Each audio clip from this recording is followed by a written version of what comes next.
sudah ya, kita mulai aja kali ya. Ya, Assalamualaikum warahmatullahi wabarakatuh. Salam sejahtera. Om Swastiastu, Namo Buddhaya, salam Pancasila, salam sehat. Alhamdulillah kita ketemu lagi di semester kedua. Selamat, kalian semua sudah masuk ke semester kedua. Berarti sudah ya semester kedua ini kan. Kalau kalian selesai semester kedua nanti kan sudah 1 tahun ya sebagai mahasiswa gitu ya, nggak terasa gitu perjuangan dan perjalanan kalian gitu.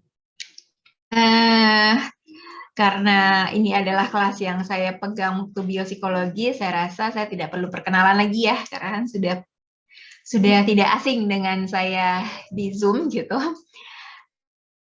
Juga ada beberapa teman kalian yang mengabarkan bahwa belum bisa masuk.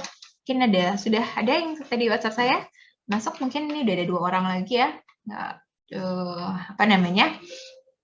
Kita sampai 11.15 biasa, nanti saya boleh absen di 11.15.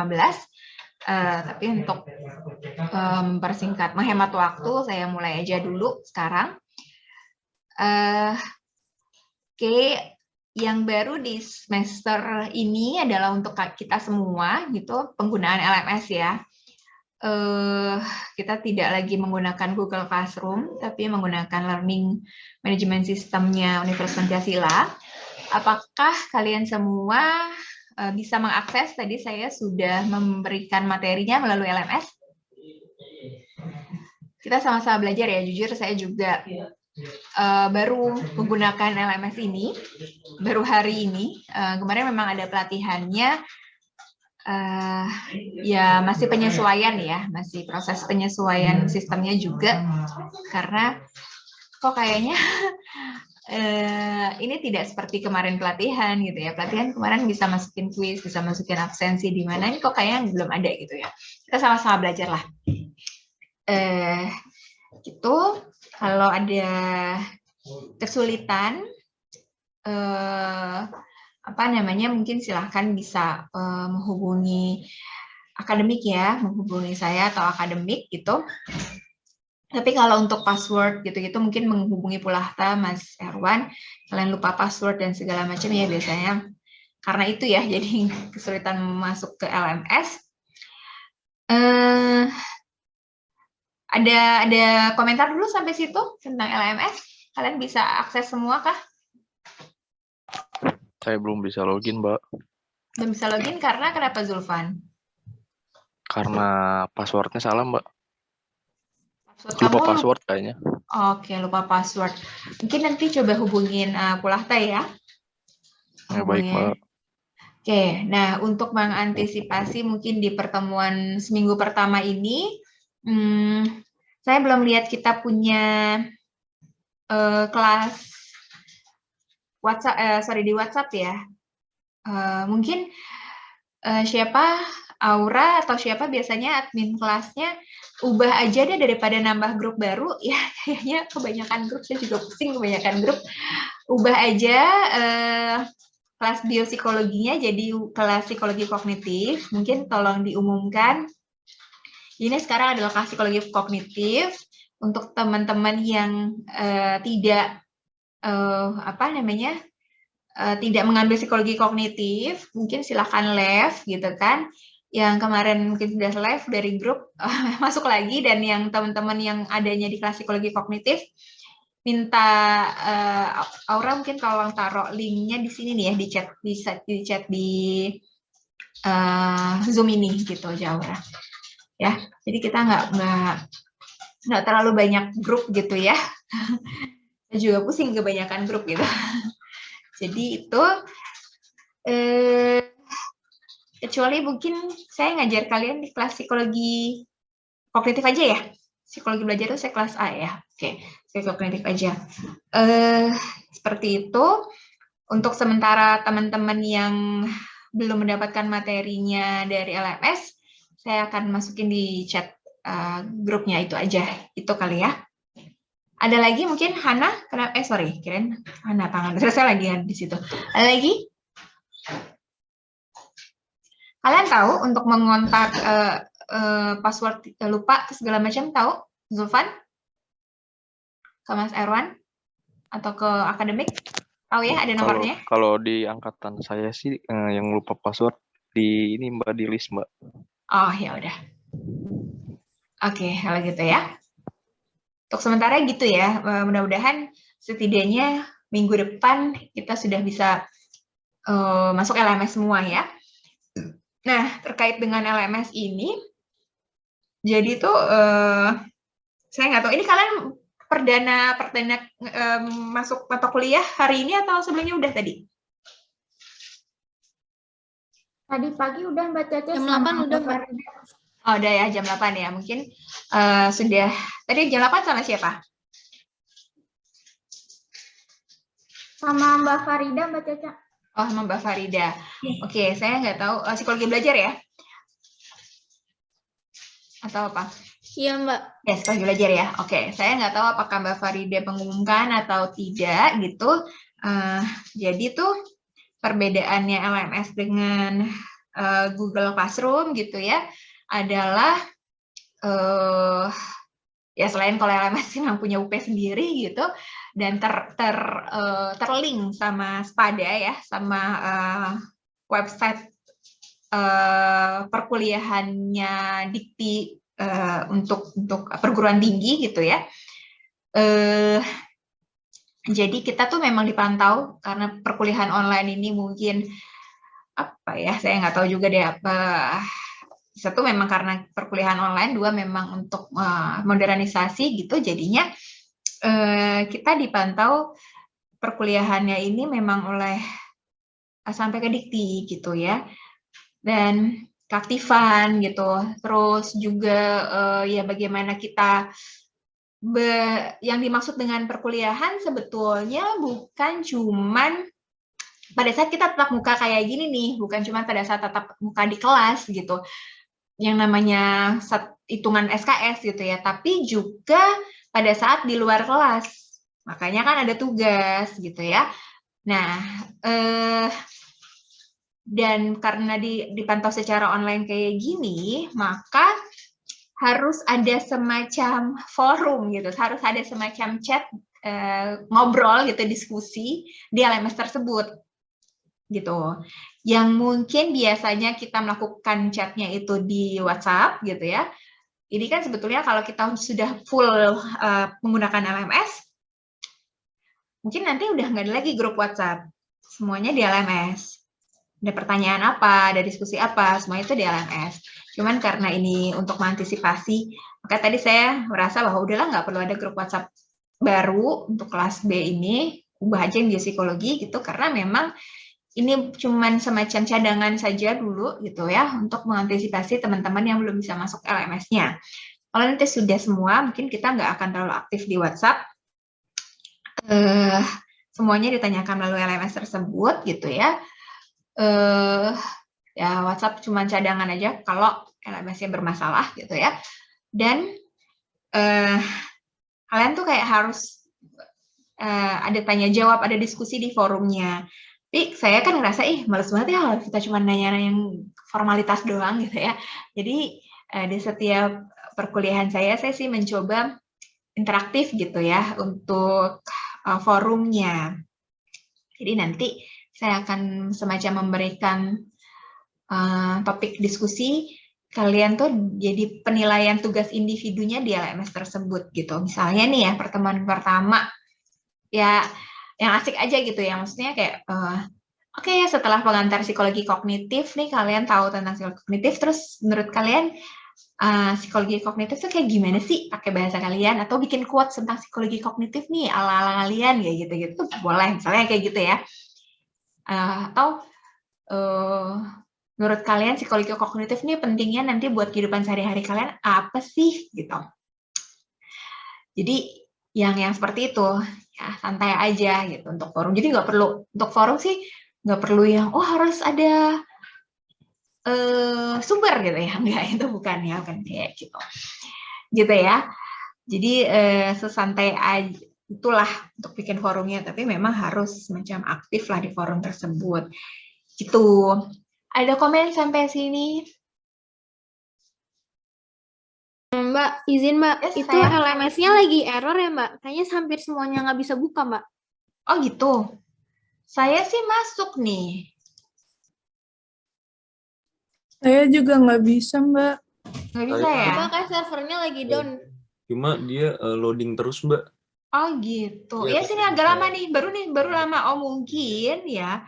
Kalau kalian tahu tentang IT, ini emang agak-agak belum siap kali ya. Kan gitu tuh. Biasa nih di semua web Indonesia ya. Mau kalau baru gitu kayak dia diserbu sekian puluh orang tuh langsung gitu ya, kayak orang masuk dia pintunya tuh kayak belum siap buka untuk masuk banyak orang sekaligus, kayak model kayak gitu ya.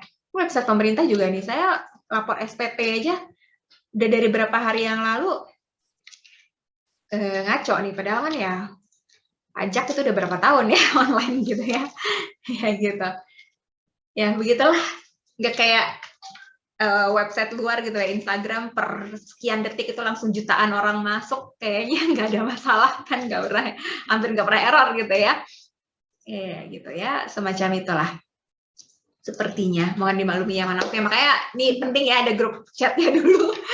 Oke, ya udah nggak apa-apa kalau gitu, ini saya masukin ke grup chatnya aja dulu ya materinya, dan saya sembari share screen ya.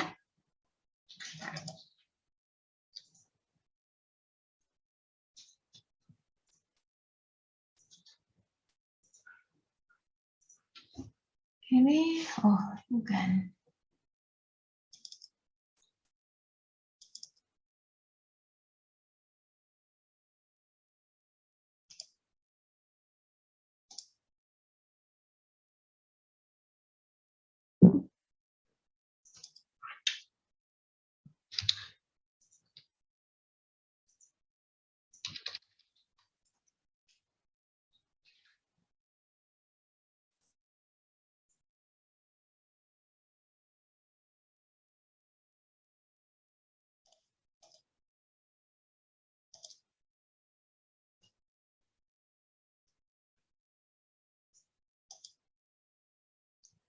Oke, sebentar.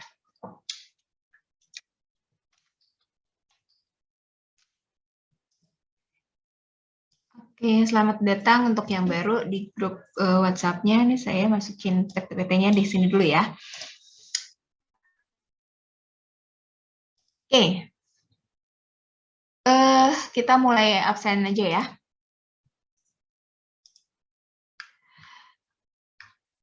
Mutia Syazali ada? Ada, Mbak. Oke, Syaza. Ada Mbak. Mutia sama Syaza harus lulus ya semester ini ya, sayang. Iya, Mbak. Udah berapa kali nih? Oke, Davarel. Dava nggak ada? Hadir, Mbak. Hadir, oke. Arya. Hadir, Mbak. Muhammad Zaki. Hadir, Mbak.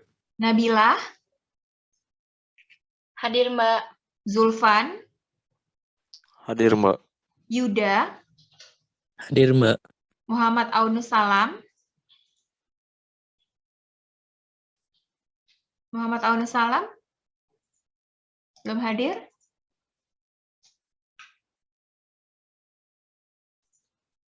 Belum hadir? Ini siapa nih yang belum? Fayeza. Oke. Belum hadir ya? Nggak ada ya? Bagus.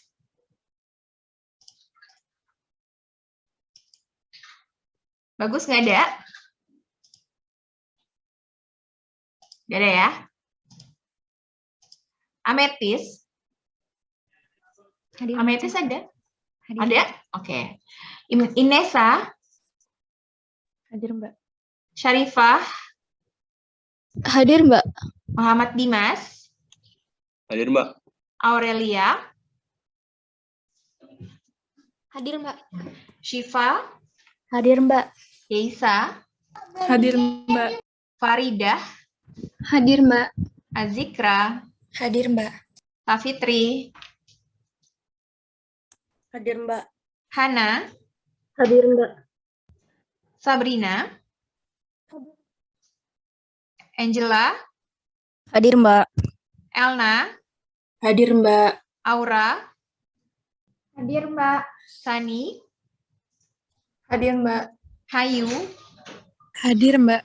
Muhammad Haikal, Hadir, Mbak. Fadlan. Halo Fadlan. Udah.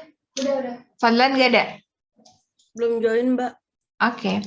Anita, Hadir, Mbak. Uswatul, Hadir, Mbak. Faiza apakah sudah hadir? Katanya Hadir. Google-nya lagi down, Mbak. Oke. Zaki, Jaki Halo, mikir Zak. rusak katanya, Mbak. tapi ada chat Ada. Zaki chat ya. Muhammad Hisham, Hadir, Mbak. Aulianisa, Hadir, Mbak. Yunita, Hadir, Mbak. Mohrafi. Hadir, Mbak. Zaki kalau nggak chat angkat tangan Zaki, jadi kelihatan di tampilan di sininya Zaki. Tadi sampai mana? Raffi ya? Syauki. Hadir, Mbak. Oke, Zaki ada. Farhan.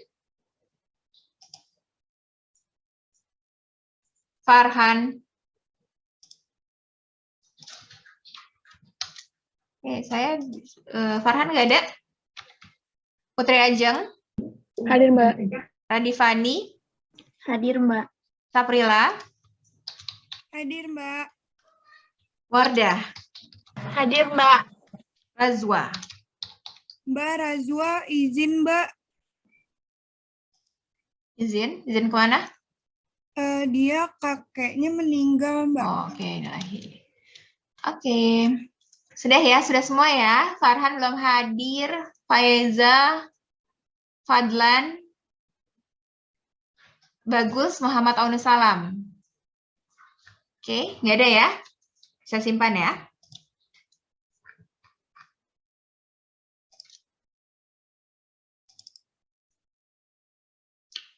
Oh, kalau ini begini, yang tidak hadir. Kok gini ya? Di sini kalau nggak salah.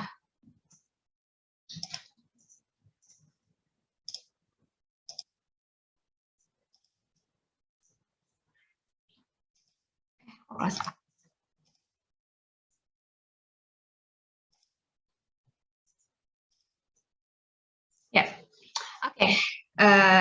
Saya download tadi kehadiran kalian ya, sudah ya. Ini bukti kan biasa saya akan memberikan bukti ke kalian untuk kehadiran. Ya, saya mulai dengan perkuliahan ya.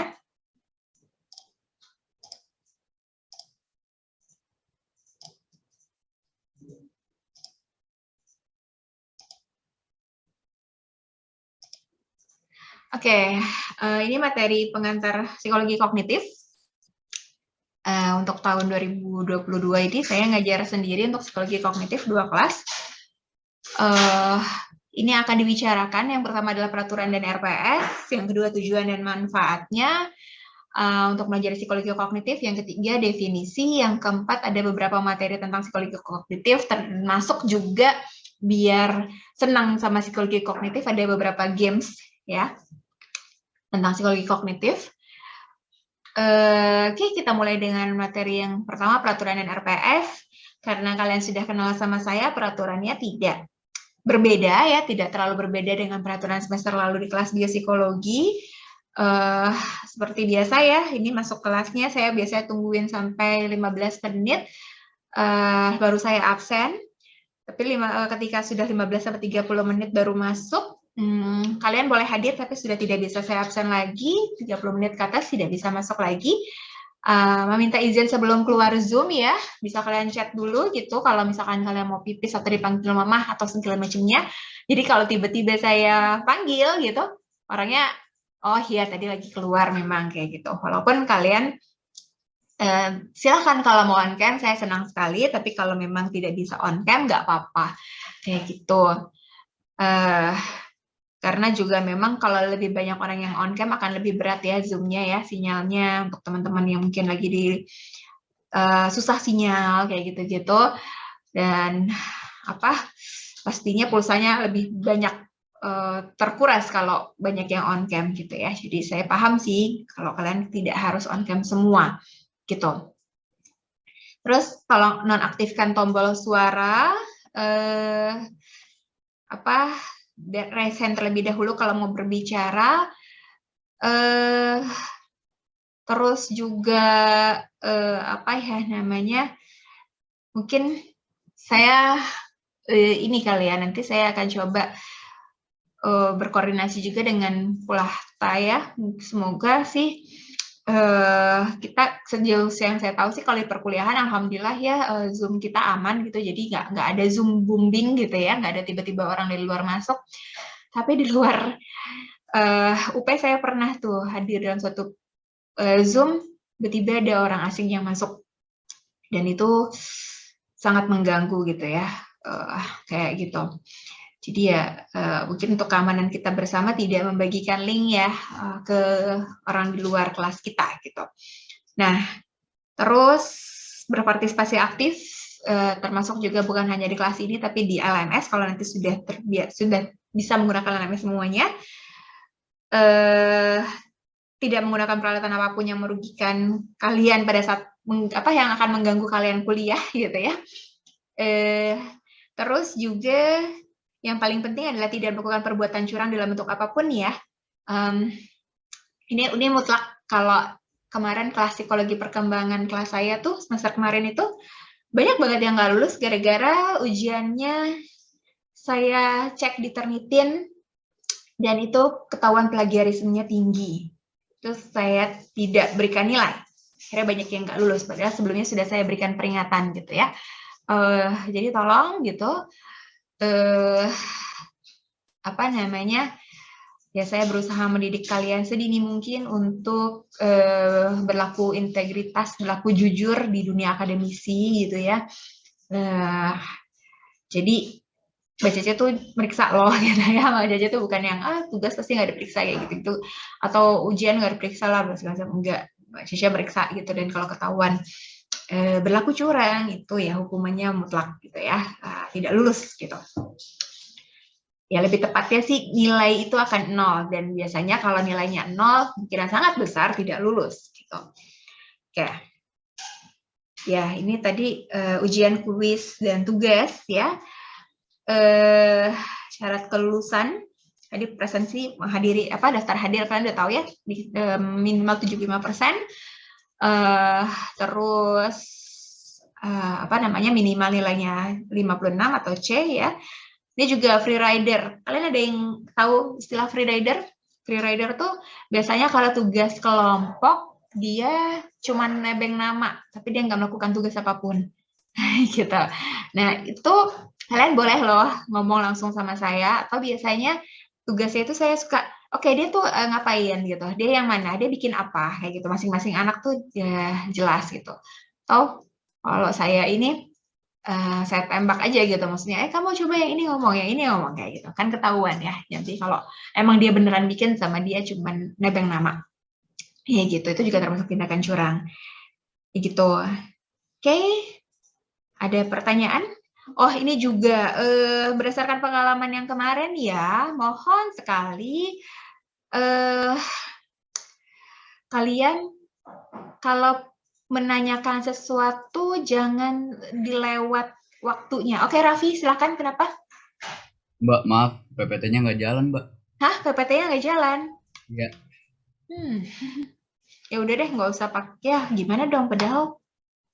Ya udah deh, nggak apa-apa ini dulu. Soalnya ada, mudah-mudahan videonya bisa tayang ya. Soalnya ada video sebetulnya. Oke, saya layarnya dipenuhin supaya.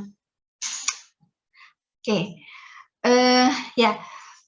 Kayak kemarin nih, di kelas biopsikologi waktu kita menggunakan quizzes ada 2 orang yang namanya tidak sesuai di quizzesnya, ya. Sehingga pada saat nilainya saya download Excel quizzesnya itu tidak muncul.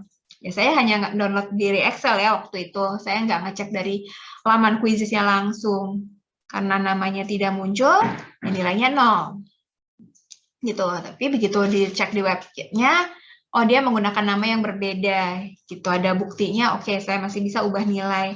Tapi pada waktu itu udah lewat beberapa hari ya kalau nggak salah, jadi agak susah ya. Akhirnya kalian sendiri kan yang merasakan bahwa kok lama Mbak dan segala macamnya ya, kok nggak, saya belum berubah dan segala macamnya ya, karena memang sudah cukup lama, beberapa hari setelah pengumuman nilai juga, dan pada waktu itu ya kita kena musibah bersama ya, bahwa banyak dari Universitas Pancasila yang terkena COVID, akhirnya kampusnya down, lockdown beberapa sekitar semingguan ya. Jadi ya tolong gitu kalau ada apa-apa mungkin cepat gitu, kalau emang mau tanya dan segala macamnya, sebelumnya hubungin dulu gitu ya. Atau misalnya ada yang, Mbak saya nggak bisa ikut ujian pada sini, ya sebelumnya sebelumnya tuh udah ngomong kalau emang nggak bisa ikut ujian pada saat hari H, jangan pada saat ujiannya terus baru ngomong dan segala macamnya, itu agak mungkin hampir nggak bisa gitu ya untuk susulan dan segala macamnya gitu. Oke, jadi gitu deh ya. Oke, nah ini sistem penilaian, UTS 25%, UAS 35%, tugas terdiri atas kuis 10%, tugas kelompok 15%, dan tugas mandiri 15% ya. Ini RPS-nya, psikologi kognitif itu 2 SKS ya. Materi yang akan kita bahas mulai dari hari ini adalah pengantar, terus minggu depan kita akan menjelaskan, kita akan membahas perkembangan kognitif individu, terus pertemuan 3 dan 4 tentang persepsi, terus kemudian tentang atensi ya,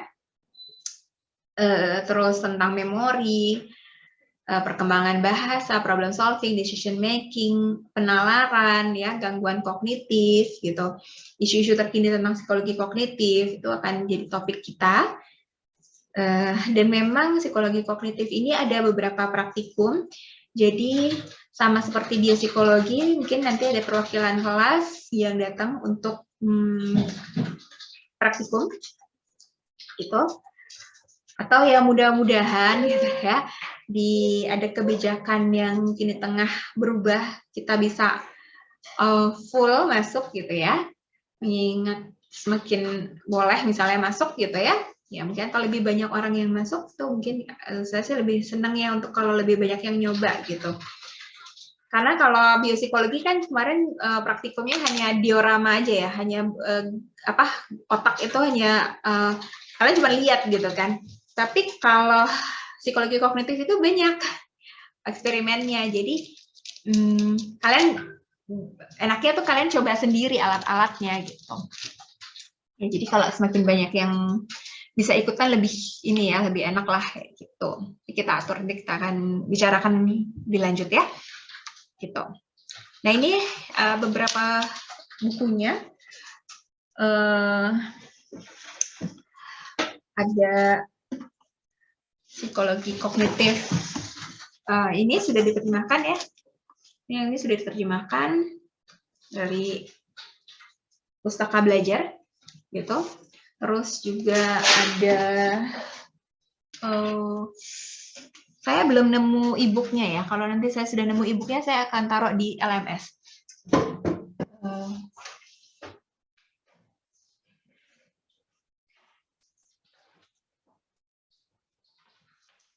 Ada yang ini ya, yang orange tuh bukunya, dari Aiseng.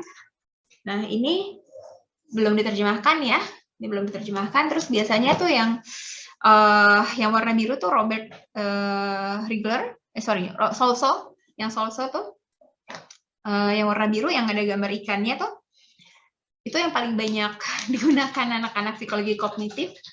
Saya lagi nggak ada sekarang di sini bukunya. Itu sudah diterjemahkan juga gitu.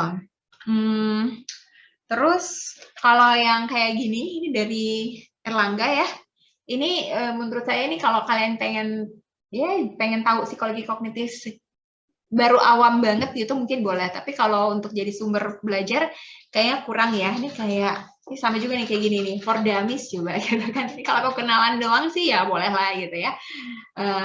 Namanya juga for dummies gitu. Ini tuh terlalu ringan lah untuk anak kuliahan gitu. Ini bukunya kayak buku anak SMA gitu. Kalau yang ini dalam bahasa Indonesia ya. Sudah diterjemahkan. Seri belajar cepat gitu. Belajar cepat ya paling dia cuma ringkasan-ringkasan gitu doang gitu ya. Oke. Terus juga ada, saya nemu waktu itu bagus banget nih.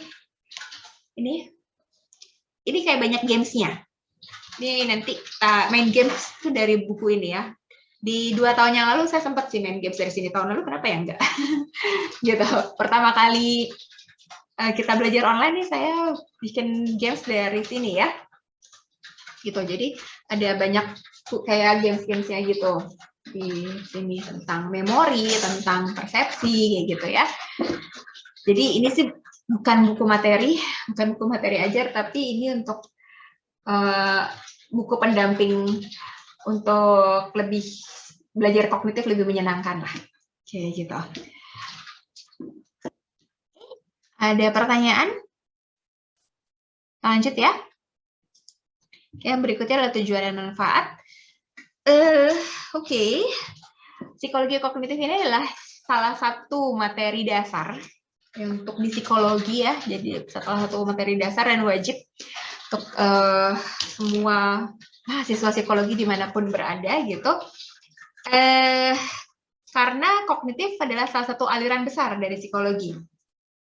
Ya, kalau kalian udah belajar psikologi umum kan ada aliran-aliran psikologi ya. Kognitif itu adalah salah satu aliran besar dan sampai saat ini masih diakui di dunia ilmiah, masih banyak penelitiannya dan ya jadi masih sangat dibutuhkan gitu untuk diketahui, untuk dipelajari, dipahami oleh seluruh mahasiswa psikologi yang memang dia itu jelas gitu fokusnya cuma satu, itu bagaimana cara otak bekerja. Waktu kita belajar biopsikologi itu kita belajar tentang struktur otak, bagian-bagian otak fungsinya apa gitu ya, bagian yang ini fungsinya untuk apa, bagian ini kalau rusak nanti kayak gimana ya gitu-gitu ya. Tapi kalau kognitif itu kita nggak lihat lagi otaknya, tapi kita ngelihat apa yang terjadi di otak itu, ada apa aja, bagaimana saja gitu kerjanya. Otak tuh ngapain aja gitu. Nah, itu yang dipelajari di psikologi kognitif, ya. Terus setelah kita tahu bagaimana otak bekerja, kita menganalisis hal-hal terkait otak bekerja itu nama lainnya adalah kognisi ya. Makanya kognitif itu kata sifatnya ya, kata kerjanya kognisi. Nah, jadi kita menganalisis hal-hal terkait kognisi, misalnya duh kok gue susah banget nih ya kalau belajar nyimpan memori, kenapa ya gitu. Kok bisa berbeda, orang Jawa bilang gunung warna hijau, orang Sunda bilang gunung warna biru, misalnya kayak gitu ya. Kok kebalik, kayak gitu. Padahal kan ngelihat hal yang sama gitu. Kok bisa beda ya itu persepsi gitu. Ya. Terus kok gue susah fokus sih gitu. Nah, itu berarti ngomongin atensi. Kok gue nggak bisa baca map sih gitu ya, baca peta ya, itu juga representasi mental segala macam lah pokoknya. Nanti kita pelajari hal-hal tersebut sehingga ketika sudah bisa menganalisa hal tersebut bisa membantu kita untuk berpikir lebih baik gitu ya, untuk oke, kenapa jadi gue tahu nih selama ini kenapa gue kayak susah ya nyimpan memori gitu, nyimpan ingatan baru gitu. Oke, ini caranya begini-gini gitu ya. Dan seperti yang tadi saya bilang, karena kognitif adalah salah satu ilmu dasar, jadi sangat berpengaruh terhadap bidang psikologi lainnya. Tadi kalian udah belajar psikologi belajar. Itu nanti di pertemuan kesekian, kalau nggak salah di UTS itu ngomongin kognitif ya. Salah satu hal yang harus dipelajari di psikologi belajar adalah psikologi kognitif. Terus di psikologi perkembangan, itu ada tahapan-tahapan kognitifnya dari Piaget, dari Vygotsky. Ini kita juga kenalan di situ. Terus di psikologi pendidikan jelas gitu ya, terkait lah tentang psikologi, tentang bagaimana cara otak bekerja ini. Terus jangan salah, di psikologi sosial pun ada gitu, ada sosio-kognitif kayak gitu-gitu ya, ada. Terus di psikologi konsumen itu apa hubungannya sama psikologi konsumen? Bagaimana kita bisa membeli sesuatu gitu kan, terkait dengan decision making, terkait dengan bagaimana kita mengambil keputusan beli apa enggak ya, beli yang mana ya, kayak gitu. Terus juga iklan mempengaruhi pembeli gitu, itu kan terkait decision making. Decision makingnya sendiri dipelajari dasarnya di psikologi kognitif. Psikologi abnormal. Psikologi abnormal itu terkait dengan nanti ada gangguan-gangguan kognitif, ada gangguan memori, ada gangguan atensi gitu ya. Kita kenalan di sini untuk lebih detail bagaimana gangguan itu terjadi gitu ya, dan gejala-gejalanya itu dipelajarinya di psikologi abnormal. Kira-kira gitu tujuannya ya, manfaatnya gitu kan. Nah, menurut kalian apa lagi nih?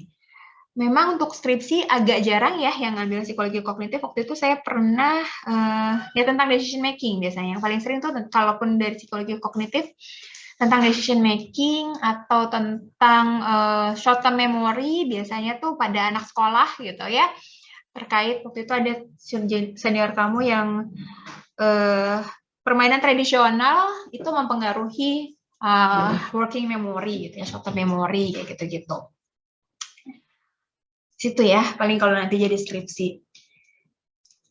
Oke, ini tadi manfaatnya. Ini saya lebih spesifik misalnya, jadi kamu tahu bahwa oh ya udah nggak apa-apa kalau persepsi tiap orang berbeda-beda gitu ya. Oh gini loh caranya supaya atensi kita lebih fokus. Oh beginilah cara menyimpan memori lebih baik, mengambil keputusan atau memecahkan masalah lebih efektif kayak gitu-gitu. Ya. Oke. Selanjutnya ini sudah masuk ke materi. Yang pertama adalah definisi. Ada pertanyaan nggak sampai sini?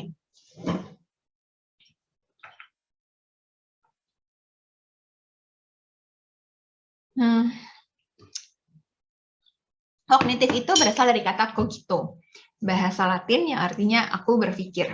Ya, dari pernyataan filsuf terkenal, kalian udah belajar filsafat kan ya, René Descartes. Aku berpikir maka aku ada, cogito ergo sum. Eksistensi manusia dulu dianggap eksis gitu ya, kalau lo mikir. Kalau sekarang mungkin aku berfoto maka aku ada, aku punya medsos maka aku ada gitu kali ya, aku punya TikTok, aku bikin video maka aku ada kayak gitu ya.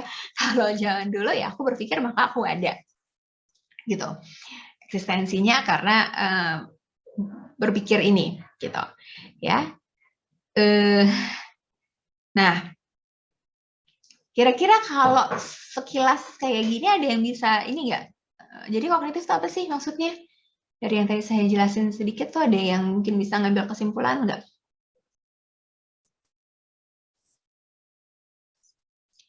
Oke, ini agak susah. Oke, pertanyaan yang kedua deh, mungkin lebih gampang buat kalian. Perilaku apa saja yang menunjukkan kalau manusia itu lagi menggunakan kognisinya? Ada yang tahu? Saat sedang membaca, Mbak Caca. Pintar, Aura sedang membaca. Boleh yang lain? Siapa nih yang chat nih? Oke, izin ke toilet. Oke. Sedang membaca, benar. Apalagi? Raffi mungkin?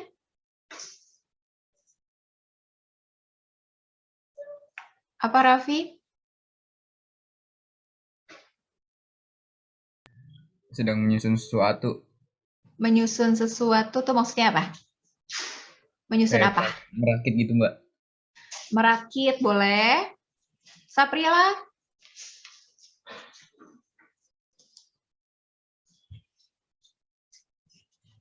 Apa kira-kira Saprila?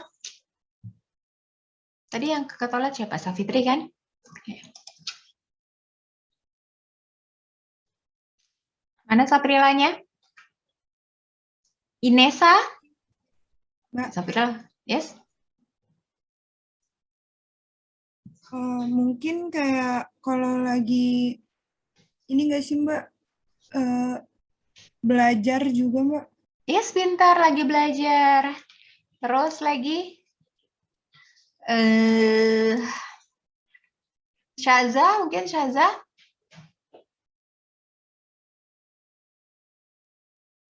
Lagi apa saja kalau perilaku apa yang menunjukkan bahwa sedang menggunakan kognisi? Memilih makanan. Memilih makanan, boleh, pintar. Oke. Haikal?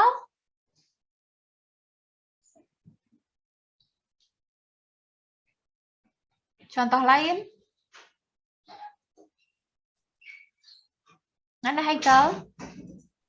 Menulis mungkin, Mbak. Menulis, boleh, pintar. Ya, itu udah jawabannya. Udah benar tuh ya.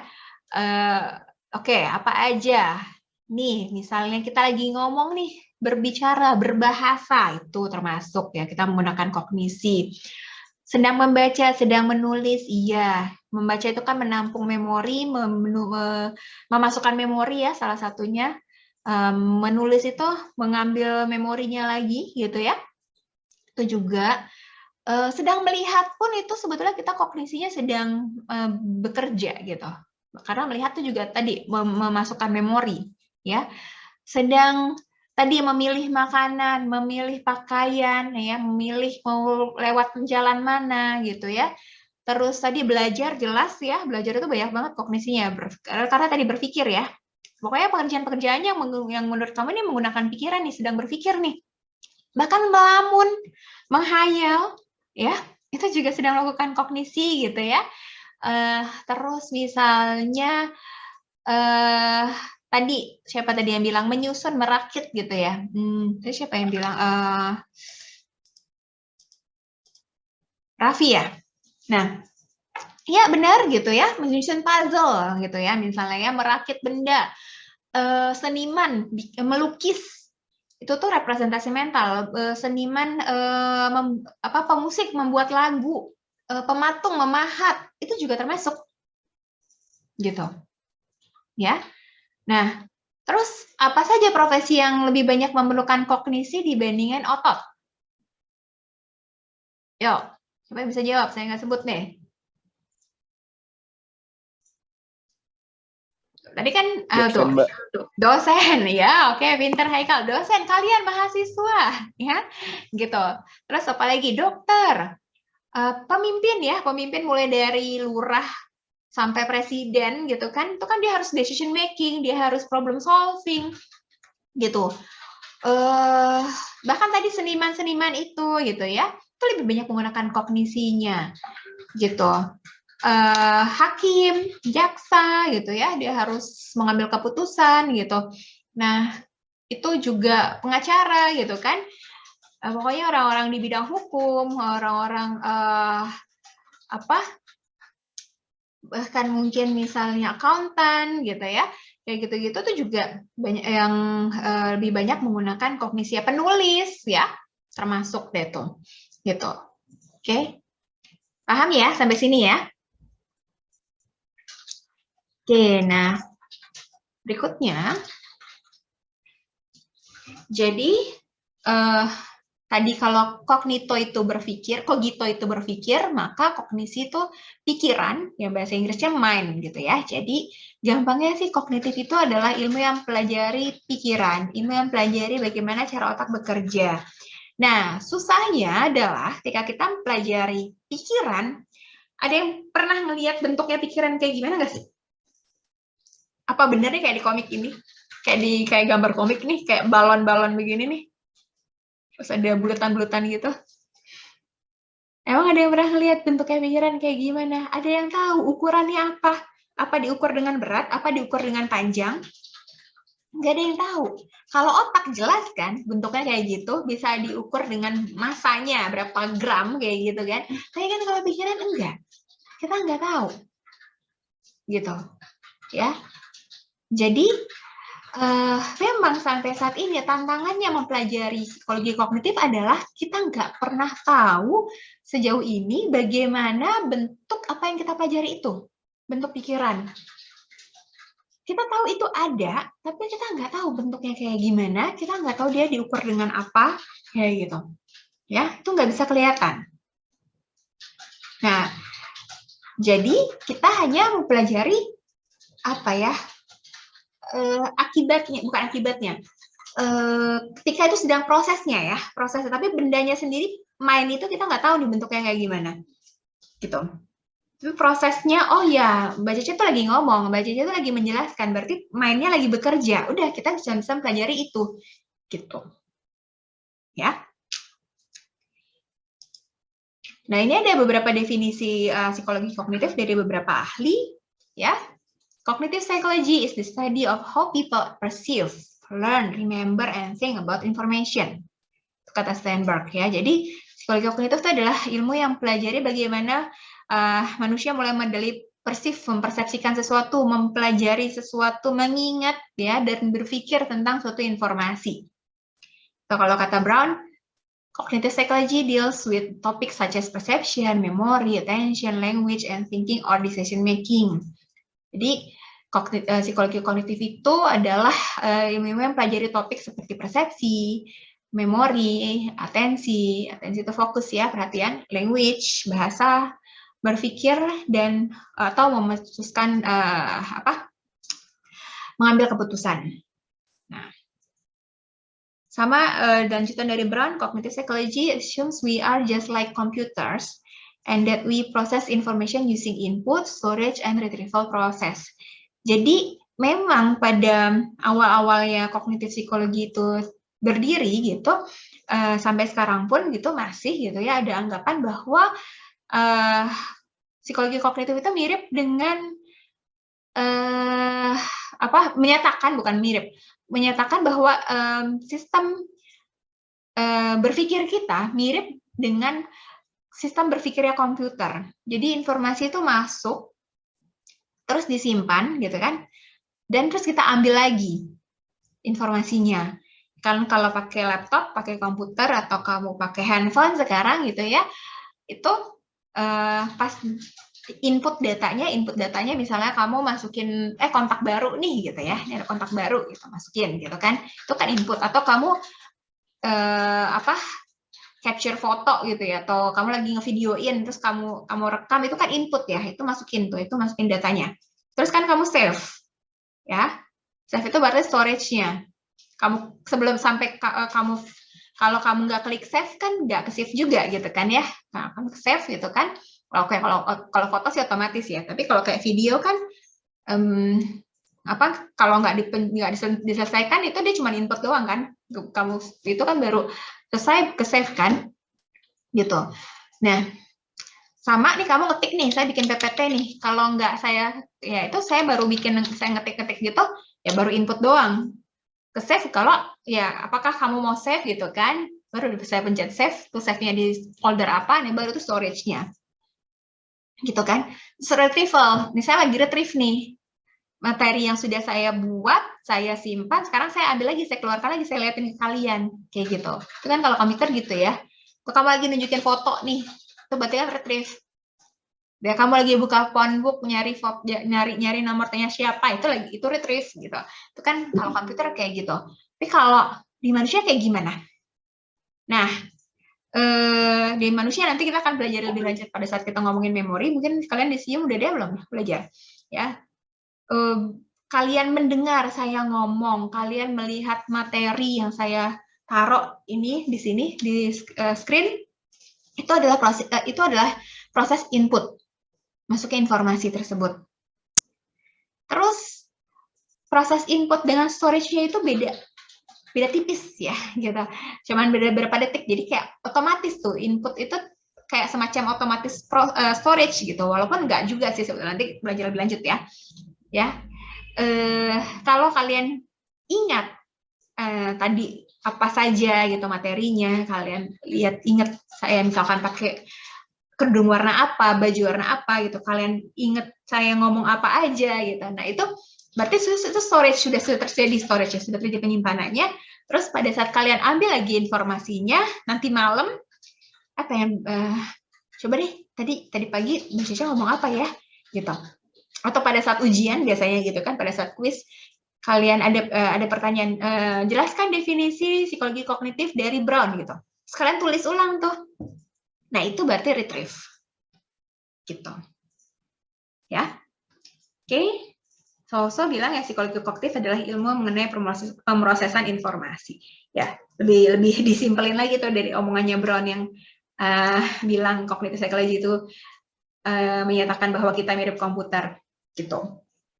Ya, di satu sisi memang benar mirip komputer, tapi kita jauh lebih kompleks daripada komputer gitu ya. Nanti akan saya jelaskan lebih lanjut ya. Pokoknya kalau komputer kan nyimpen datanya ya gitu ya. Maksudnya folder. Oke, saya stop share yang ini. Kalau komputer nih nyimpen datanya kan misalnya ya, nih. Oke.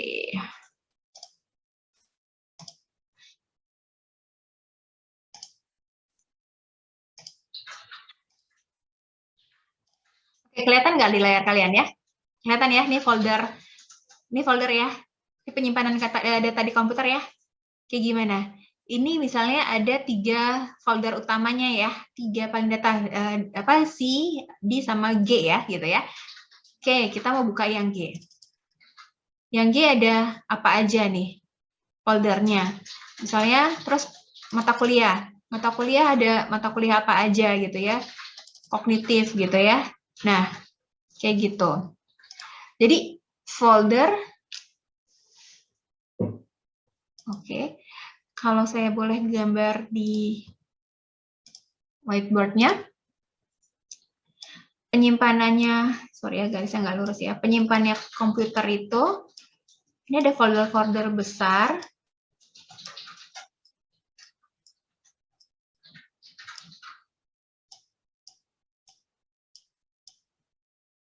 gitu. Terus di folder-folder besar ini, bercabang lagi gitu kan ya.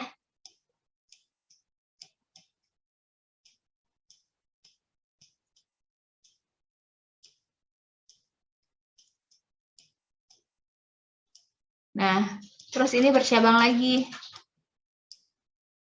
Gitu ya. Mungkin di sini ada lagi, cabang lagi 2. Ya, gitu ya. Kira-kira ya. Sorry, berantakan ini saya baru cepat aja. Kayak gini kan?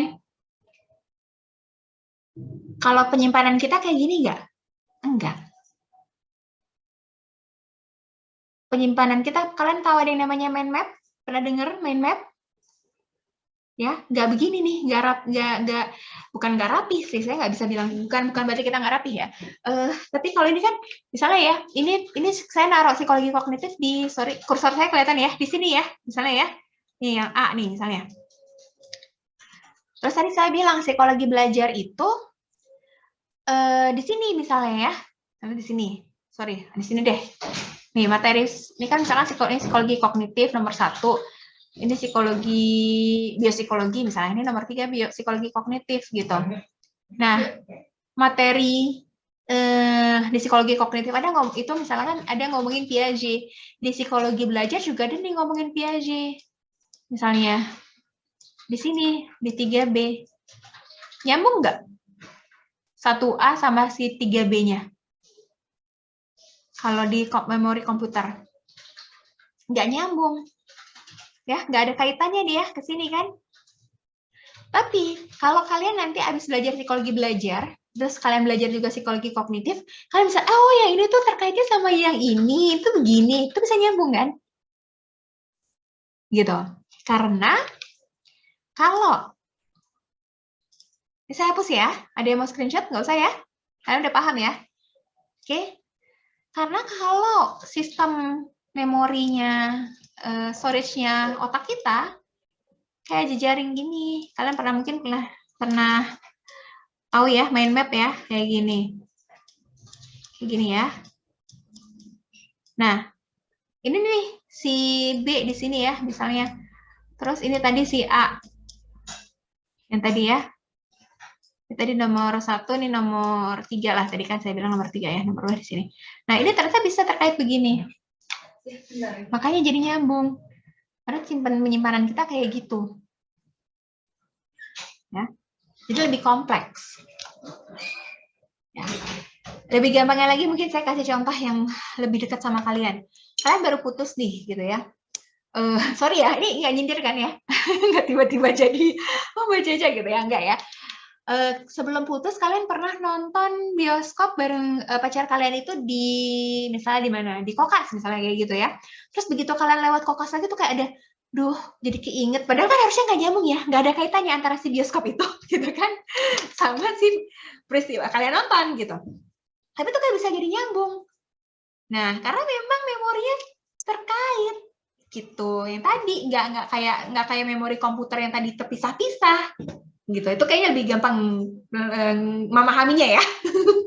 Oke, saya akan kasih contoh yang lebih gampang nih kalian paham ya, gitu. Oke, nah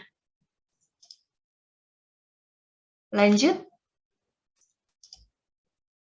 Kira-kira tadi definisinya gitu. Nah, terus berikutnya adalah materi-materi apa saja sih yang terkait ya.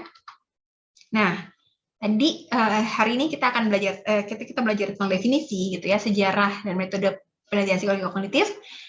Minggu depan kita akan belajar tentang perkembangan kognitif individu, persepsi, representasi mental. Gak usah dipusingin, sekarang tahu dulu nama-nama istilahnya.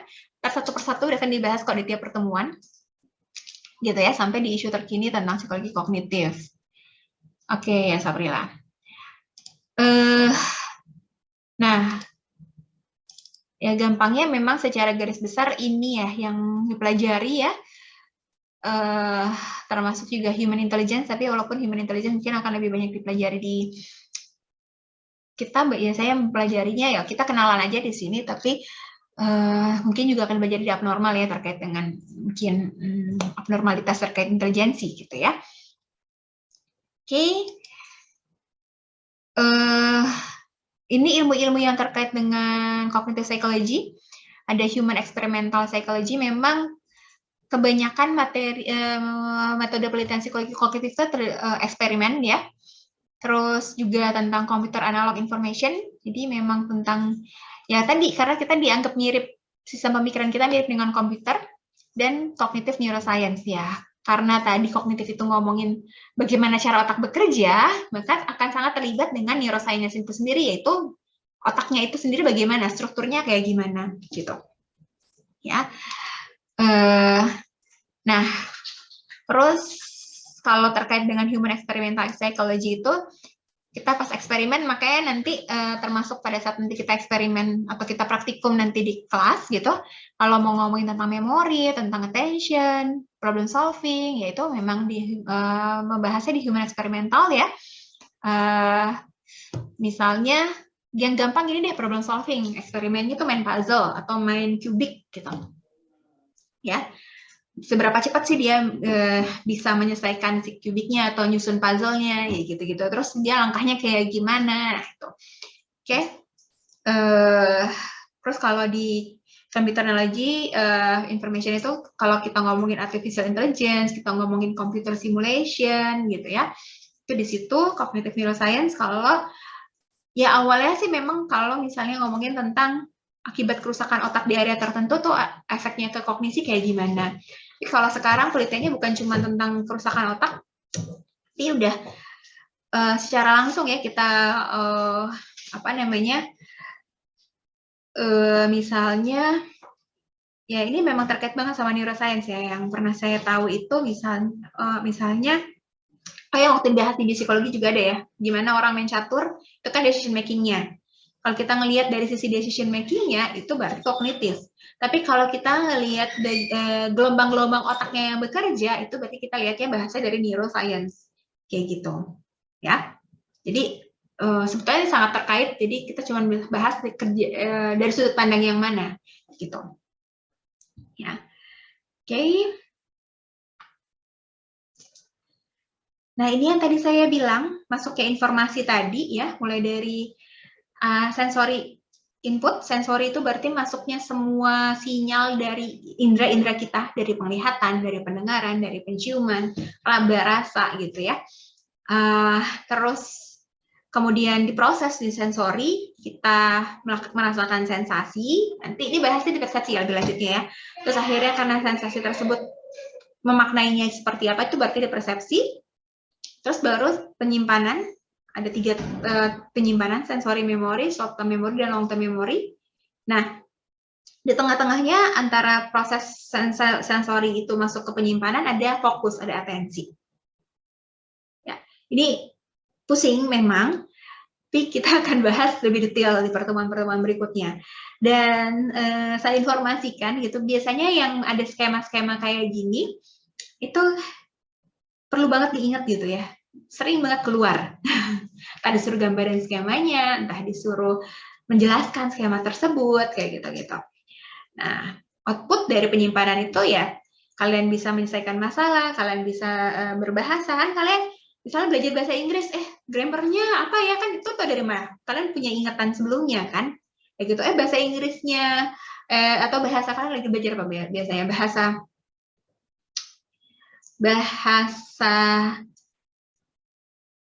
Saya kasih contoh ya, saya tuh pernah belajar bahasa Mesir kuno.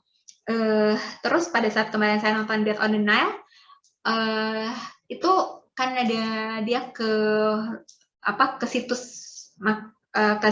purbakala Mesir gitu ya. Terus saya tuh pas ngeliat, oh ini bacanya ini artinya ini kayak gitu. Terus saya tuh bisa gitu, karena saya punya memori tentang bahasa Mesir kuno itu. Akhirnya kan dipakai di language-nya gitu, di output-nya kayak gitu. Misalnya kayak gitu ya. Gitu. Atau decision making, kalian tuh udah ingat waktu kalian menyimpan memori, jangan lewat sini tuh macet, lewat sini tuh jalanannya sempit, kalian nggak milih jalanan itu lagi, kalian milih jalanan yang lain, itu decision making, misalnya ya. Atau udah pernah nih nyicipin makanan ini gitu ya, kalian nggak mau makan itu lagi, atau mau nyoba lagi makan itu karena kalian udah pernah tahu itu enak, itu apa, memori kan. Nah, ya, jadi outputnya bisa ke situ. Mental representation itu kalian tutup mata, misalnya yang jago ngelukis misalnya ya, kalian tutup mata, kalian pernah ngeliat foto saya, kalian pernah lihat muka saya, terus kalian bisa melukis muka saya, gitu. Itu mental representation. Atau membayangkan, kalian bisa membayangkan suara ibu kamu lagi ngomel gitu misalnya, itu mental representation. Kenapa? Karena ada memori sebelumnya, ya, jadi gitu.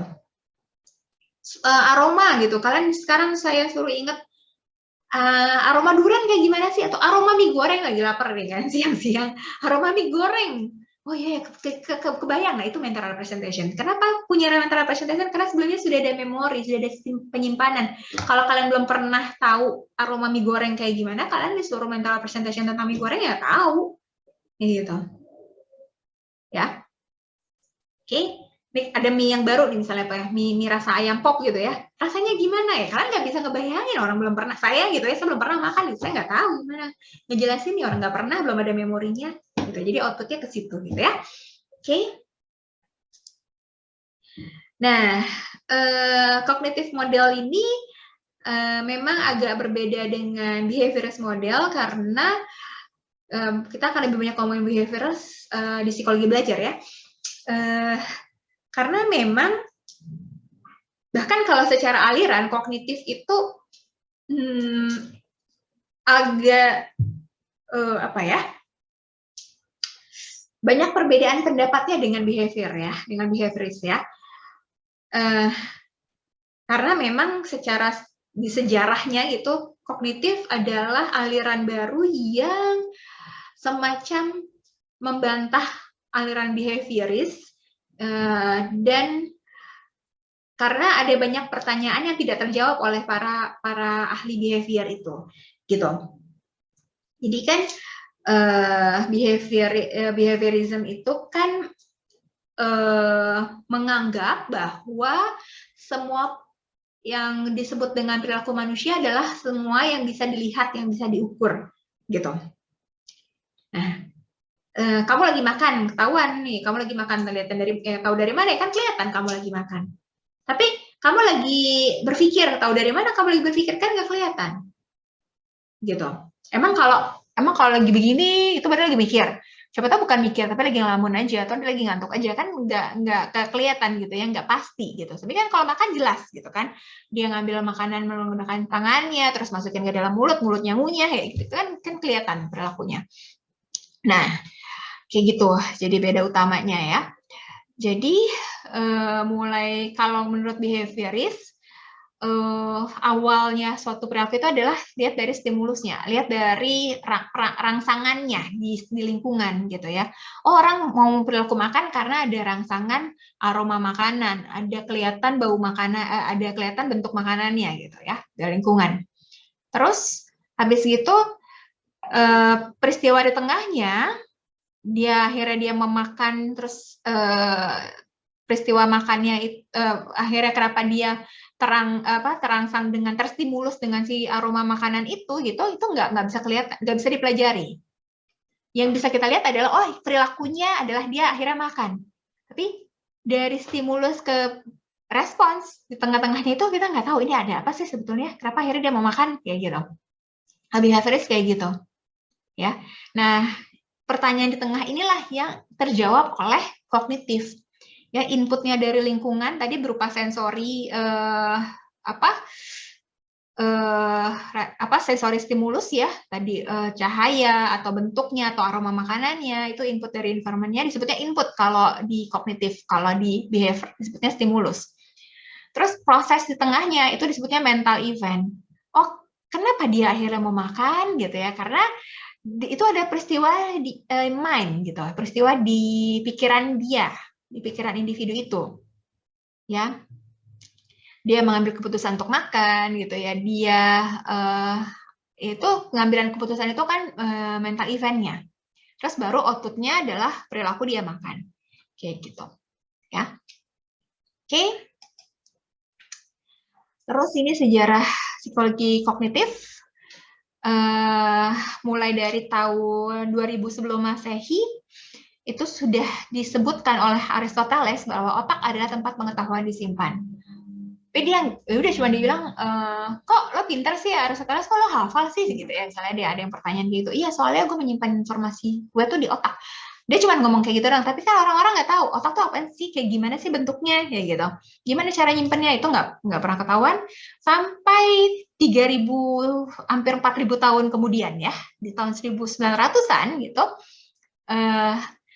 baru karena behavior tadi seperti yang tadi saya jelaskan tidak bisa menjelaskan peristiwa di tengah antara stimulus dan respon, ya banyak orang yang akhirnya mulai, nih berarti behavior nggak oke nih, ilmunya kita harus ada aliran psikologi yang baru nih, gitu ya. Akhirnya baru coba dilakukan banyak penelitian, banyak eksperimen, salah satunya dari Tolman tahun 1932. Dia pengen tahu gimana sih tikus tahu, tadi kan intinya makanan ya, responnya itu makanan gitu, ya responnya adalah dia dapat makanannya. Gimana dia bisa menemukan makanan kayak gitu?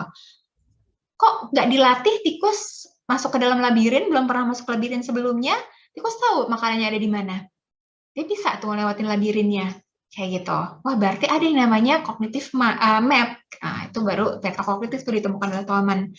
Terus Sir Frederick Bartlett juga, oh ya mungkin kayak ada daya ingat, ada remembering nih, kayak gitu. Nanti kita bahas di memori ya, apa itu stimulus arbiter, kayak gitu. Terus akhirnya setelah banyak ilmuwan yang mulai bereksperimen melakukan penelitian masing-masing, sekitar 20 tahun kemudian gitu, akhirnya mereka ketemu bareng-bareng nih, yuk kita ketemu yuk ngomongin ini sebenarnya apa sih teorinya nih, segala macam kayak gitu. Akhirnya mereka melakukan simposium pertama psikologi kognitif ya, ada Noam Chomsky dari linguistik, Brunner tentang mind, Newell dan Simon dari ilmu komputer, ya Miller tentang informasi kayak gitu-gitu. Mereka akhirnya sepakat tahun 59 ya, setelah simposium itu, oke, kita mendirikan satu ilmu baru namanya psikologi kognitif. Miller melakukan revolusi kognitif, magical number 7.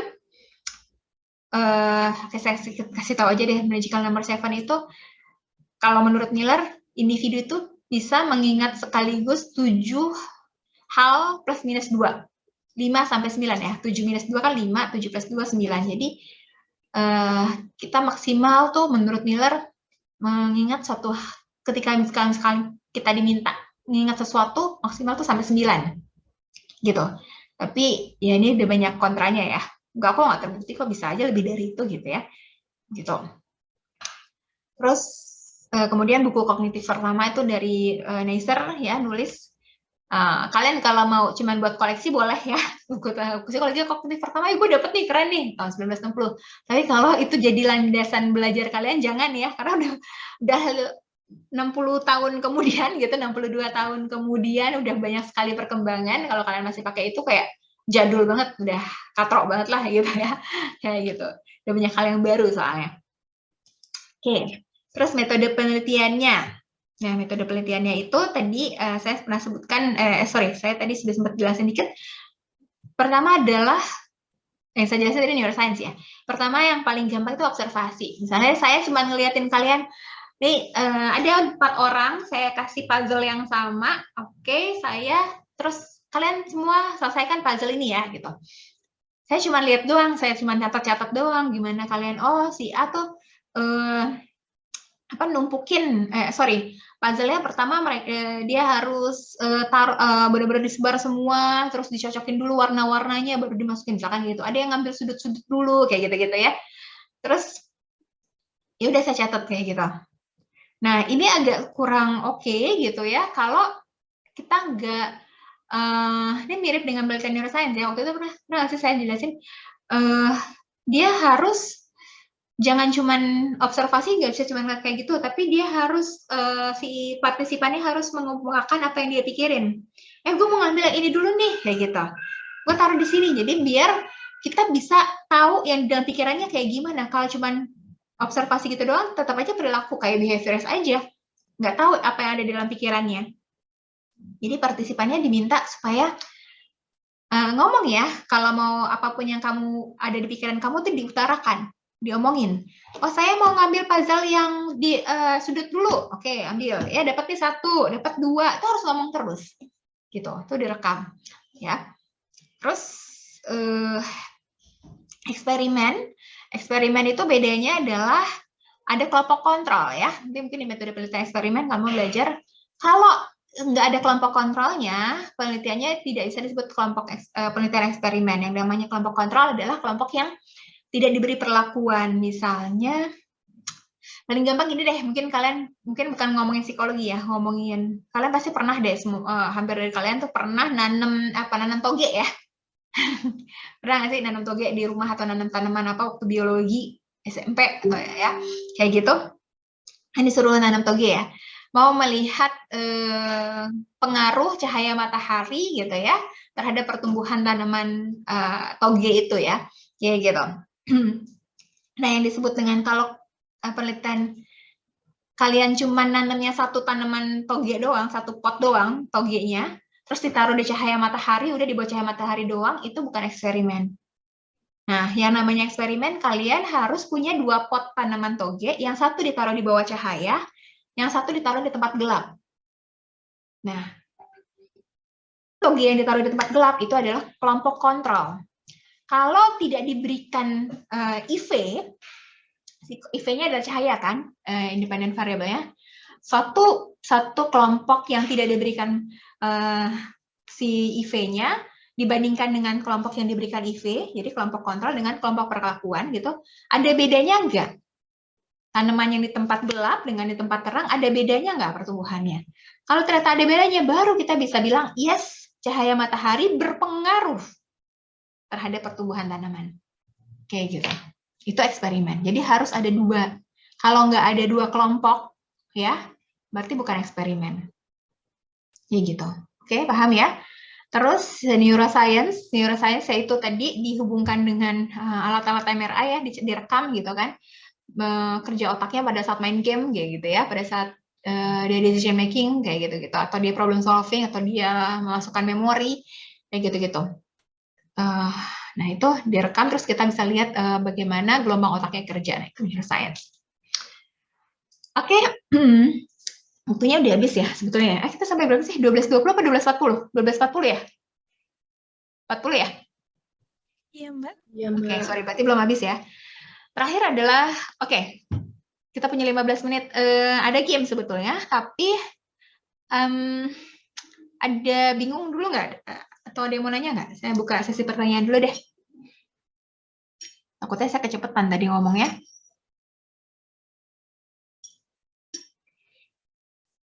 Oh ya, untuk link videonya, tadi tuh pas kita masuk sudah otomatis terekam ya, jadi bukan saya yang ngerekam. Jadi saya harus minta ke Pulah tanya dulu ya.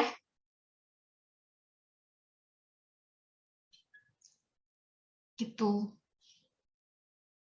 Saya juga kaget tadi lah kok otomatis kerekam sih. Berarti bukan saya dong ini yang rekam. Jadi ya saya nggak bisa langsung ngasih. Biasanya kan biasa saya langsung ngasih ya. Begitu sudah tersimpan saya masukin YouTube gitu kan saya langsung ngasih. Tapi ini kan bukan saya yang nyimpen ya. Jadi nanti saya harus minta dulu. Ada pertanyaan nggak sampai situ? Ada yang bingung nggak? Atau ada yang tiba-tiba terlintas apa gitu?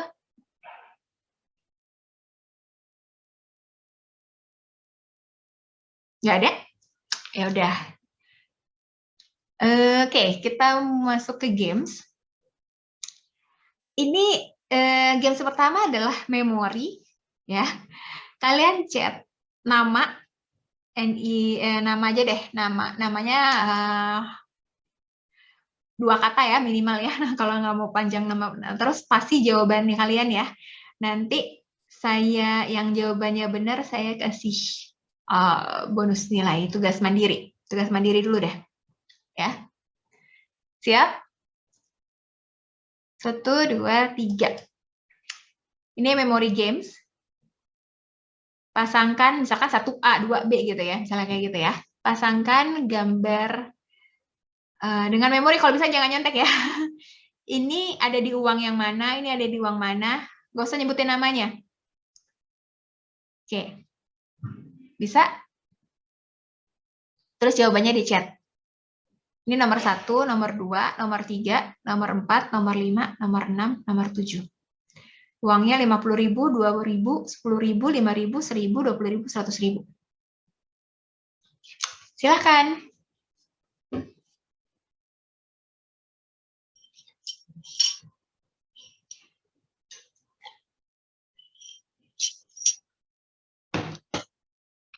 Nih, udah ada yang chat 1. Jangan semua, jangan satu-satu.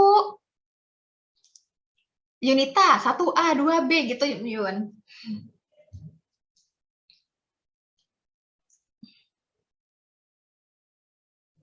Langsung 7 jawaban.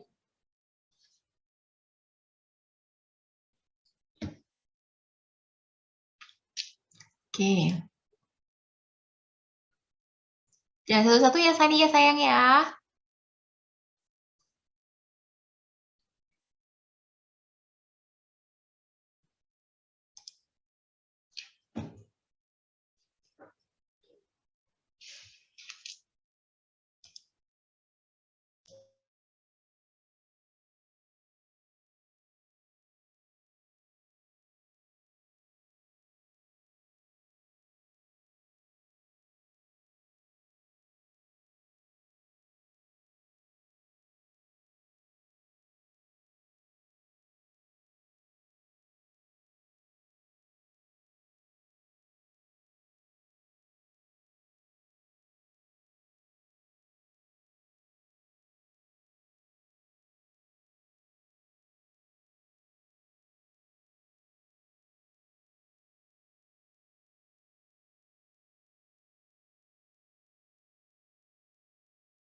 Oke, Raffi, sudah 1 jawaban. 3 besar ya. Saya cek dulu, benar nggak jawabannya?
Oke, ada berapa jawaban nih?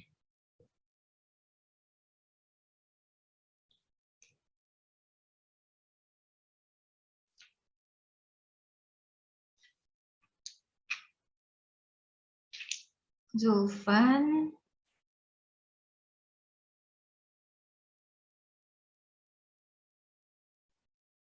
Yuda, Mutia, Radifani, Azikra.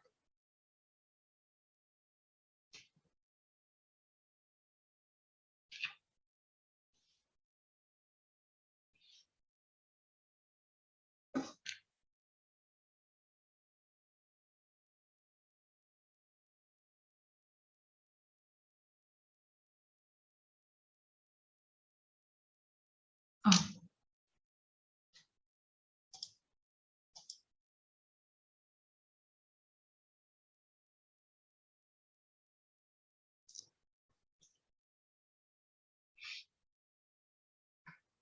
Hmm.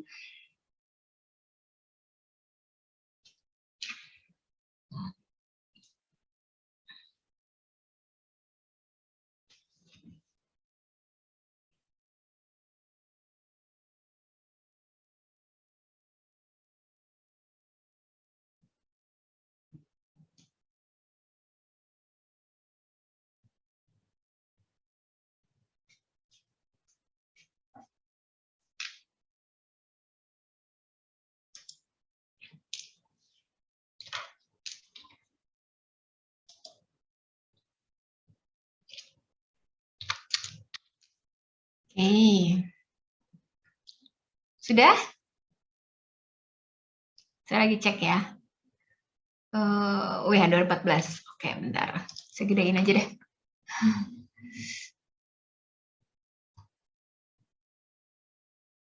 Bentar.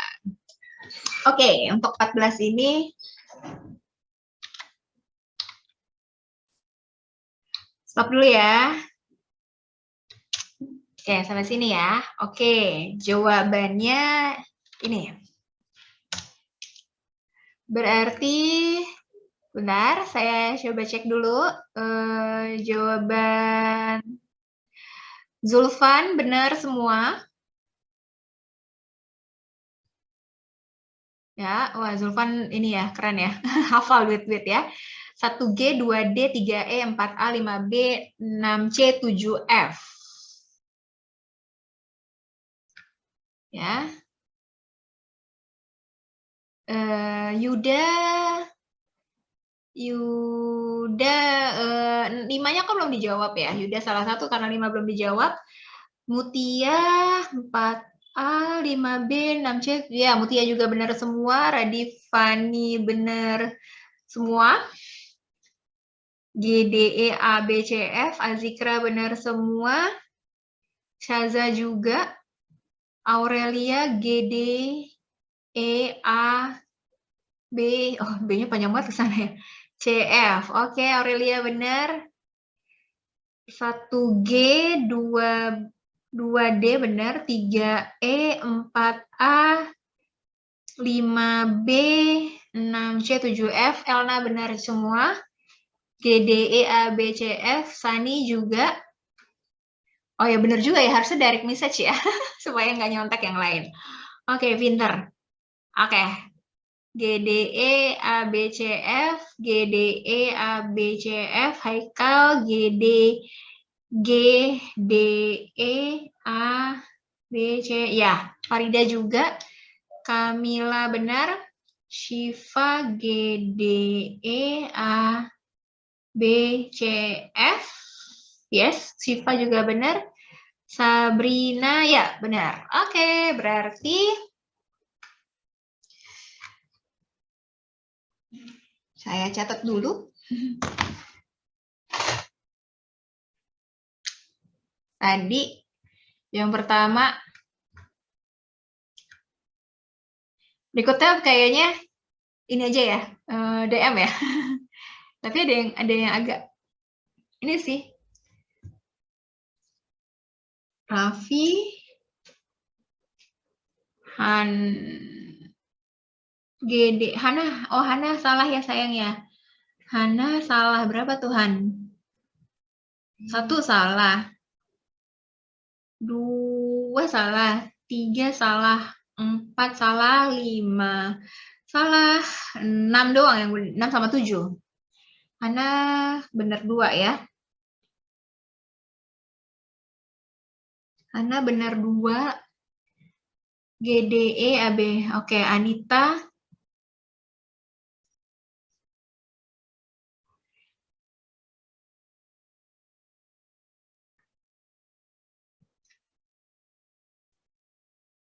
Tadi kayaknya ada yang benar 6.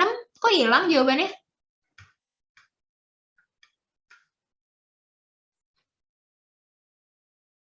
Yang nomor GDE AB. Oh, Putri Ajeng ya? Bener 6. Aura, Hayu,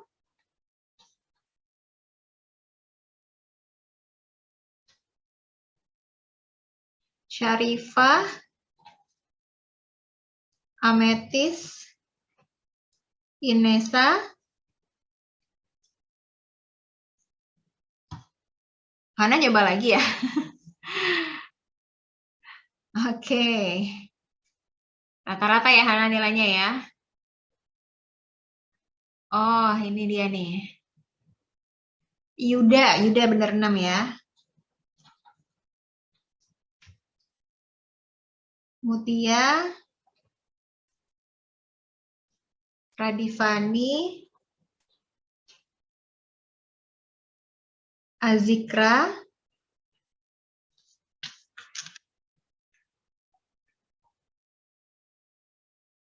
Syaza,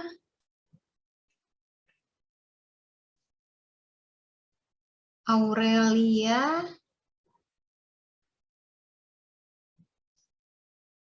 Elna, Sani,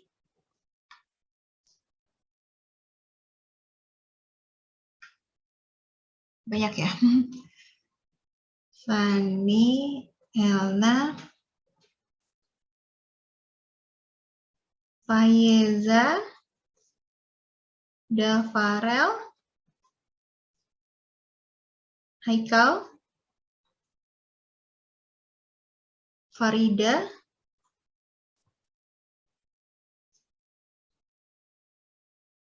Kamila, Syifa, Mila, nah gini sampai nggak muat saya nulisnya. Syifa, Sabrina. Oke. Selanjutnya. 12.40. Oke. Ada yang bisa nggak setidaknya 3 warna?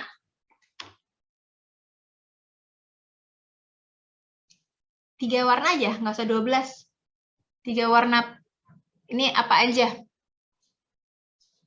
Tapi ini kan 1, 2, 3, 4, 5, 6, 7, 8, 9, 10, 11, 12 gitu ya. Salah satu warna orange gitu misalnya ya. Bukan warna orange sih. 2 warna hijau gitu misalnya. Ada yang tahu nggak?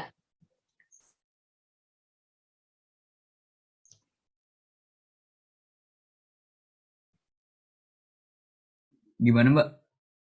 Ini kan udah kelihatan belum? Ada kotak, ada warna-warnanya. Iya, ada. Ini kan urutan nih, ada 12 kotak kan ya. Ada 12 kotak, itu warnanya namanya apa aja? Sebutkan 3 aja, jangan nggak usah 12-12-nya. Ada 3, ada 3 terserah mau milih yang mana, tapi ini nomor 1, 2, 3, 4, 5. Kursor saya kelihatan ya? 6, 7, 8, 9, 10, 11, 12. Misalnya nomor 5 warna biru, Mbak, gitu misalnya. Ya bukan warna biru ya. Ini tentang persepsi nih. Kalau kalian mikirnya semua warna pink, Mbak, sebenarnya kan beda-beda tuh. Yang mungkin lebih ahli warna-warna lebih detail tuh mungkin yang biasa gambar, yang tuh mungkin tahu.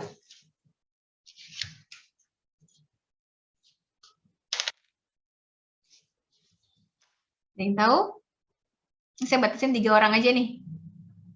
Mbak, saya mau nyoba, tapi kalau salah nggak apa-apa ya, Mbak? Ya nggak apa-apa Mbak, ya. Heeh. Kalau Udah. yang nomor 2, yang paling kanan, Mbak. Nomor Paling 2. kanan nomor 2. Ya, Nomor 2 yang paling bawahnya. ini. Ya, kayak yang kanan, Mbak.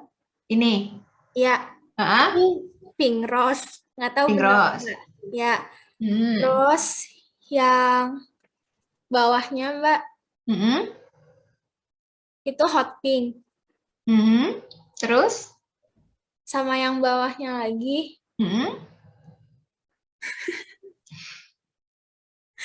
yang bawahnya lagi itu rhodamine red.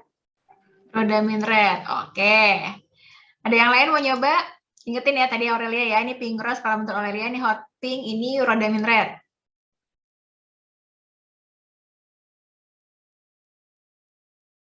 Mbak mau nyoba Yes, Syaza? yang nomor 4 4 berarti ini? atas, Mbak. Iya itu. Ini? Itu magenta. Terus kalau yang paling bawah. Paling bawah yang mana? Kanan, Mbak. Itu itu hot pink. Terus kalau yang tengah, Mbak, yang nomor 5. Ini? Iya, itu creamy, Mbak. Apa? Creamy? Iya. Oke, thank you Syaza. Magenta, creamy, hot pink. Ada lagi yang lain?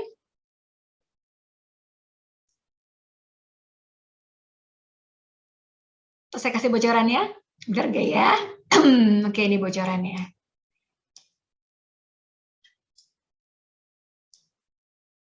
Ternyata hot pink yang ini. Rose pink yang ini ya.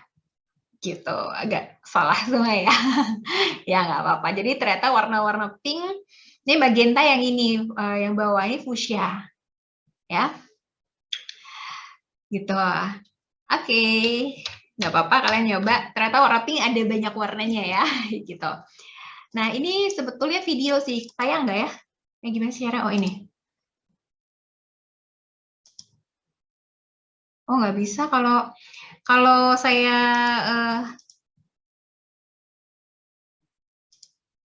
Kok nggak bisa sih? Ya kok nggak bisa tayang padahal? Oh tadi.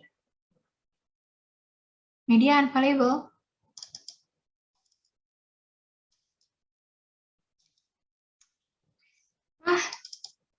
Yaudah nanti saya kasih videonya aja deh, terpisah deh. Ini tuh ya sayang banget. Ini tuh apa namanya? Saya ngambil dari saya dapetnya Instagram sih ya. Ini kayaknya dari awalnya dari TikTok. Ini tentang persepsi ya.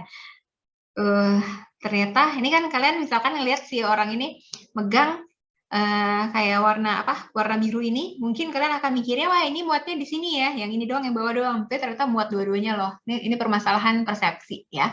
Gitu, ini ilusi ya, bahwa kita bisa saja salah berpersepsi karena yang namanya ilusi ini gitu. Itu kan harusnya kemarin tayang, kok bisa ya? Ya udah. Nah ini karena kita udah lewat, ini sebetulnya carilah perbedaan. Mungkin nanti saya kasih aja PPT-nya, kalian bisa tulis aja ya nanti tugas hari ini di forum tuh. Tugas ini di forum cari sebanyak-banyaknya perbedaan dua gambar ini. Ini saya foto langsung waktu ada pameran Da Vinci. Ini lukisannya Da Vinci, Leonardo da Vinci. Mungkin ada yang Katolik di sini mungkin tahu ya, ini gambar, aduh saya lupa lagi nama lukisannya.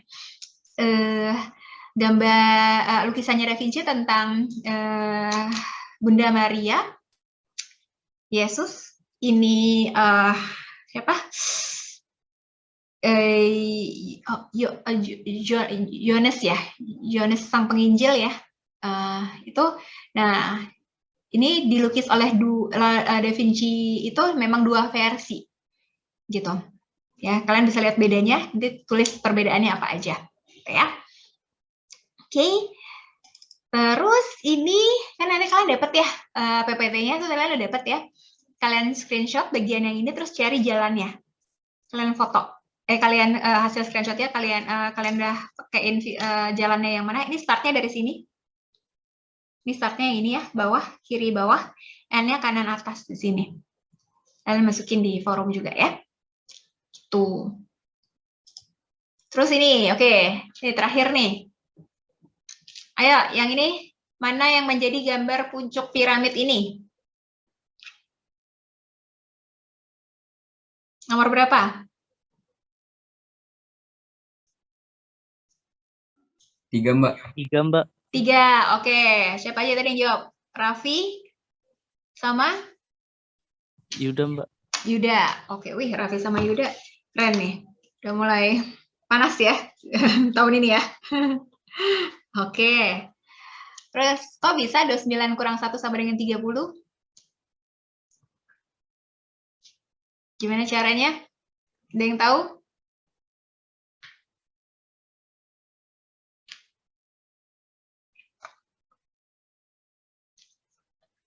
Gak ada yang tahu ya?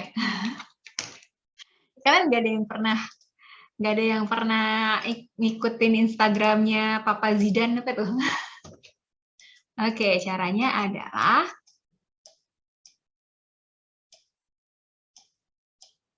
dua 9 kurang 1, berarti satunya ini diambil ya, sama dengan X-nya ada 3. Gitu. Ini umur bapak-bapak ya, gitu ya. Kayak gitu. Tapi itu out of the box sih, mikir out of the box ya. Problem solving tuh. Kayak gitu. Paham kalian maksudnya? Ini kan 29 ditulis dalam Romawi kan kayak gini. Gitu satunya diambil kan jadi ada 3X kan. Jadi 30 dong di Romawi. Ya. Oke. Terus ada rumah satu lantai berwarna biru. Di dalamnya semua perabot berwarna biru. Pintu, jendela, dan televisinya biru. Kira-kira apa warna tangga dalam rumah itu? Nggak ada Mbak Caca, kan rumahnya satu lantai. Pinter Aura. Yes. Oke. Terus ini kasih tanda tambah kurang bagi kali yang sesuai sehingga hasilnya sama dengan 18.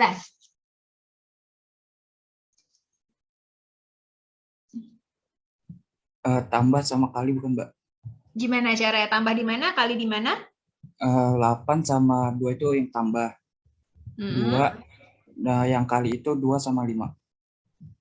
Oke, ya. Gimana cara ngitungnya? Yang mana?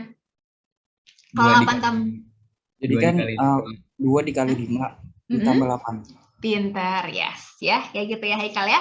Karena rumusnya matematika, kali lebih kuat daripada tambah ya. Jadi begitu ada kali duluan, harus dikali dulu. Jadi jangan 8 tambah 2 duluan, jangan 10. 8 tambah 2, 10 kali 5, bukan gitu ya. Tapi 2 dikali 5 dulu, 10, baru tambah 8 ya. Oke, pinter. Yeay. Kayak gitu. Oke. Kira-kira kayak gitu. Nanti di pertemuan-pertemuan lebih spesifik ngomongin memori, persepsi, dan segala macam akan lebih banyak hal-hal kayak gini ya, buat menyenangkan kognitifnya. Kayak gitu. Terima kasih pertemuan hari ini. Tadi tugasnya ditaruh di forum ya, begitu kalian bisa mengakses LMS-nya, taruh di forum aja untuk tugas hari ini kayak gitu dulu. PPT-nya udah dapet ya kalian. Kalau nggak bisa nanti saya kabarin gimana, apakah kita memang perlu PCR duluan. Saya nggak tahu ya, ini saya lapor hari ini bahwa memang belum bisa LMS-nya ya. Oke, kalau perlu kalian juga ikutan lapor. Jadi ada banyak laporan bahwa memang belum bisa digunakan gitu LMS-nya per hari ini. Kalau tidak ada komentar atau pertanyaan lagi yang mau mau on cam silahkan. Kita mau foto. Oke. Ya, siap ya. 1, 2, 3. Sebentar.